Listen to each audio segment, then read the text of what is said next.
مسابقه جمهوریوی اوید و جودو بین نورسان و جوانان که سرآغاز همین ماه در تالار مؤسسه دولتی مرکز تیاری المپی دسته‌های منتخب شهر دوشنبه برگزار گردید، از زمره سلسله چهاربینی‌های فراگیر جودو در مقیاس مملکت در راه سرجم نمودن جودوکاران آینده‌دار و امیدبخش محسوب می‌یابد. سرآغاز انعکاس این چهاربینی متحد کننده جودو سراول از مسابقه جمهوریوی اوید و جودو بین نورسان میگویم که سنه 3 و 4 ایول دایر شده بود و در آن نزدیک به 173 جودوکار نورس در وزن‌های مختلف شرکت ورزیدند.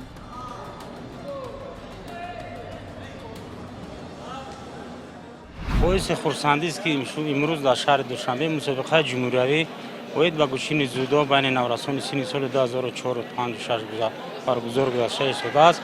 هدف از گذراندن چهاربینی معین نمودن تیم منتخب جمهوری تاجیکستان بین نورسان و سفربر نمودن آنها به مسابقه‌های بین المللی و ما باوری کامل دارم که این ورزشکاران نورس در آینده در مسابقه‌های بین المللی شان و شرف ورزش جمهوری تاجیکستان را بر اصل بلند می‌گرداند. وابسته به شماره عمومی اشتراکچیان اگر به طور علاهیدگی حرف زنیم، سرداوری مسابقه شماره اشتراکچیان را از روی وزن‌های معین گردیده چون این طور شرح داده بود. در امروز وزن‌های 50 55 60 کیلو قوازمایی دارند و در وزن 50 کیلو 30 نفر 31 نفر، در وزن 55 کیلو 35 نفر، در وزن 60 کیلو 36 نفر قوازمایی دارند. ورزشکاران دسته خاتلون دو در یک دسته پورا در این مسابقه شرکت می‌ورزند. امروز در وزن 60 کیلو دو شاگرد ما به بخاری نیویی برآمد و باعث خرسندی است که یکی مدال طلا و یکی مدال نقره میگیرد و یکی به مسابقه چمپیونات آسیا رفته شروع میکنند. برگزاری چنین مسابقه های فراگیر بین چهره های امیدبخش جودو نه تنها انتخاب کنی نفران پراستعداد این نوع ورزش المپی است، بلکه همچنین رشد جودو در مقیاس مملکت را تامین میکند. عثمان منانوف یکی از آن جودوکاران نورسی کشور می باشد که بار اول در مسابقه سطحی جمهوریوی اشتراک نموده در راه انتخاب نموده‌اش الکی کسب تجربه کرده است.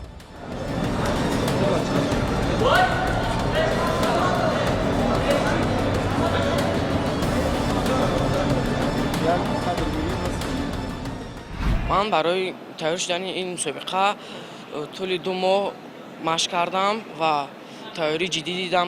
من اولین بار در مسابقه جمهوریوی اشتراک کردم و یک رقیب خود را غلبه کردم و به یک رقیب دیگر شکست خوردم. من از این گوشتینگ خود رو افتاده نیستم.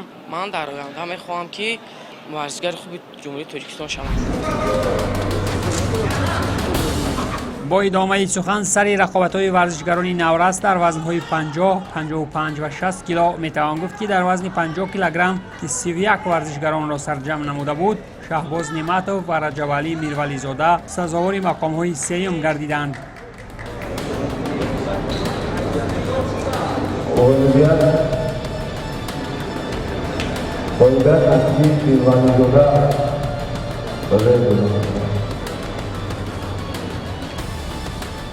بهر اشغال مقام اول این وزن باشد علیشیر خلبابویف تا رسیدن به مرحله نهایی سلطانزاده اهلیدین، ایرج همرایف، سنت جان صدرالدین و شهباز نعمتوف را مغلوب نموده در رقابت نهایی وزن 50 کیلوگرم علیشیر منوچهر را شکست داده بود. محض پس از دست بالا شدن بر علیشیر منوچهر، علیشیر خلبابویف عنوان قهرمانی مسابقه جمهوریوی جودو بین نورسان را در وزن 50 کیلوگرم مال خود کرد.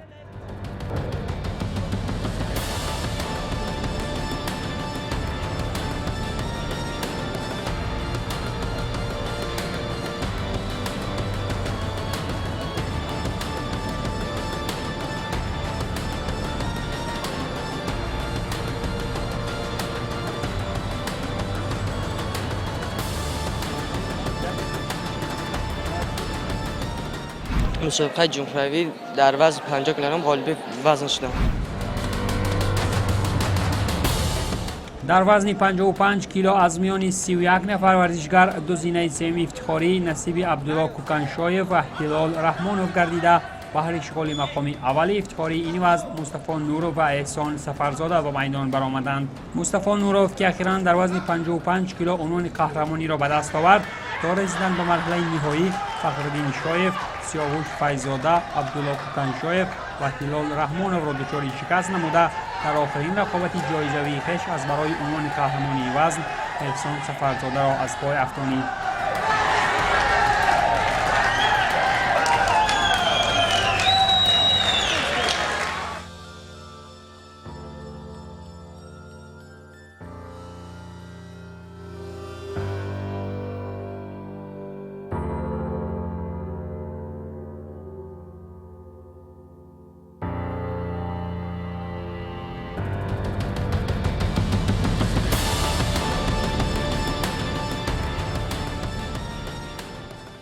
در این مسابقه جمهوریوی بین نورسان اشتراک نموده سزاوار جای اول گشتم و با من پنج حریف بود.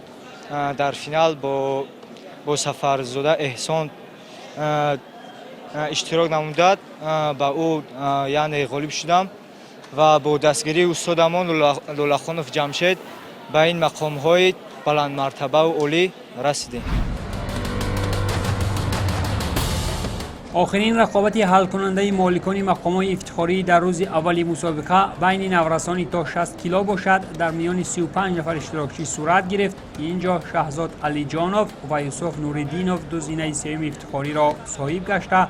در رقابت فینالی البته که عبدالله قربانov از تیم خطلان 2 پس از شکست دادن شیراولی شیرعلی، محمد رسول نارov، دلیر قربانov و نوریدین رسولov در رقابت با عمر میرزایف او را نیز مغلوب نموده در وزن 60 کیلو بهترین ورزشگر بین جودوکاران نورس دانسته شد.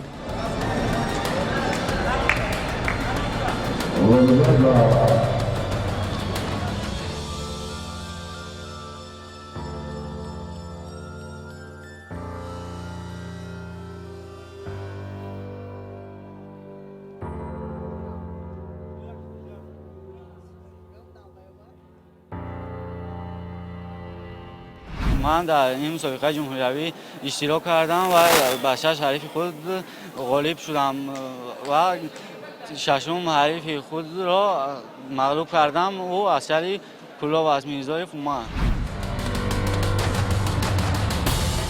در روز دوم مسابقه باشد طبق جنبست و نتیجه گیری آخرین رقابت‌های مسابقه در وزن 66 کیلو از میان 34 نفر جودوکار محمد یوسف زاده از تیم دوشنبه عنوان قهرمانی را به دست آورده.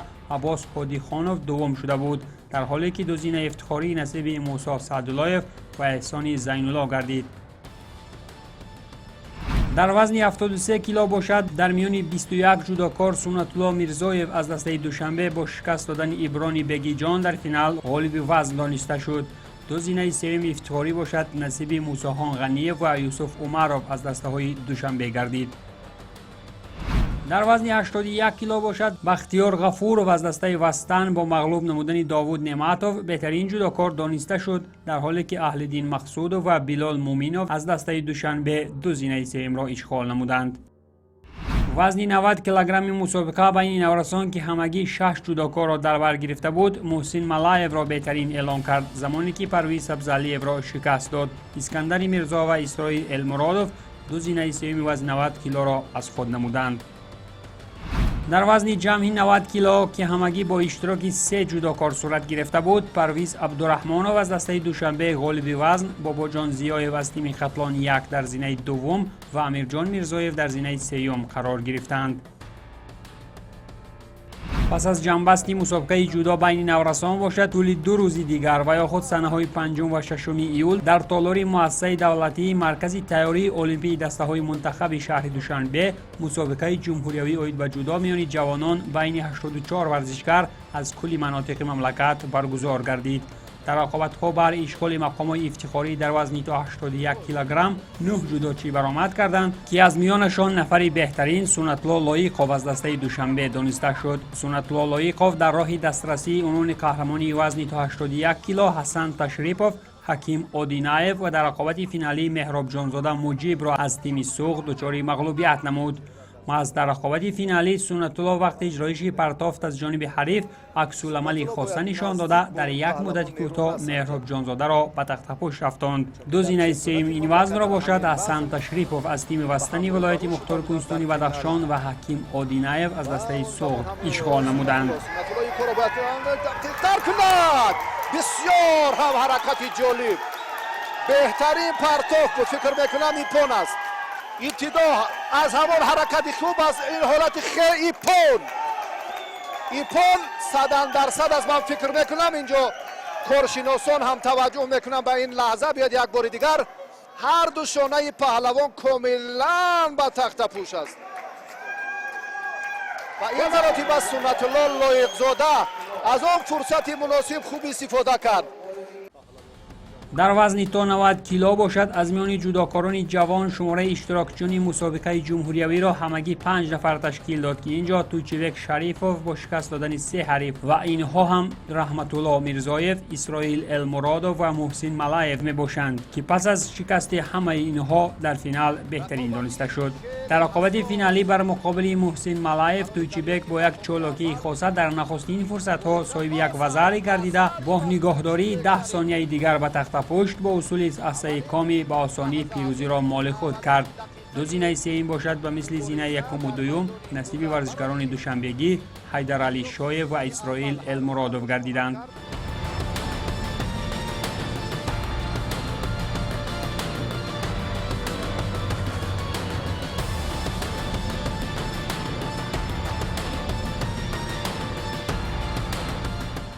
اینک رسیدیم به جنبستی نتیجه گیری ها از رقابت های دایر گردیده در وزن تا 100 کیلوگرم که همگی 3 جودوچی را به هم آورده بود که اینجا نیز کلی ورزشگران نمایندگان پایتخت بودند.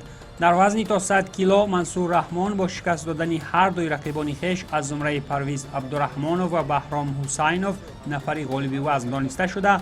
پرویز عبدالرحمانوف و بهرام حسینوف متناسباً در زینه های دوم و سوم جایگزین شدند. منصور رحمانوف حریف را به تخت پوش نگاه دارد. بسیار هم هنرش فرق کننده. منصور رحمان همین طور زینه اول افتخاری را در وزن تا 100 کیلو به دست آورد. در وزن جمعی 100 کیلوگرم باشد از میان 4 جودوچی طالب جان طائیروف نفری بهترین دانسته شد، زمانی که در رقابت فینالی با یک مشکلاتی خاصه دولت جان نظریف را از دسته قتلان 2 مغلوب نمود. رقابت فینالی در این جفت با گرفتن 2 شیدا از هر دو جانب ادامه یافته. تنها در سومین دقیقه علاوگی گلدن سکور طالب جان طائیروف با گرفتن شیدای سومین حریف عنوان قهرمانی وزن را به دست آورد. گزینه سوم باشد در وزن گرانترین مسابقات جودو نصیب ابراهیم المرادوف و جهانگیر حیدرزاده گردید. دولت نظریف همین طور شیدای سوم گرفت و با همین ترتیب طالب جان طائیروف در این دیدار دست بالا شد. در فرجام مسابقه جمهوریوی جوانان آید به جودو چون انعنه غالبان از جانب دستاندرکاران مسابقه با مدال و افتخارنامه ها سرفراز گردانیده شدند.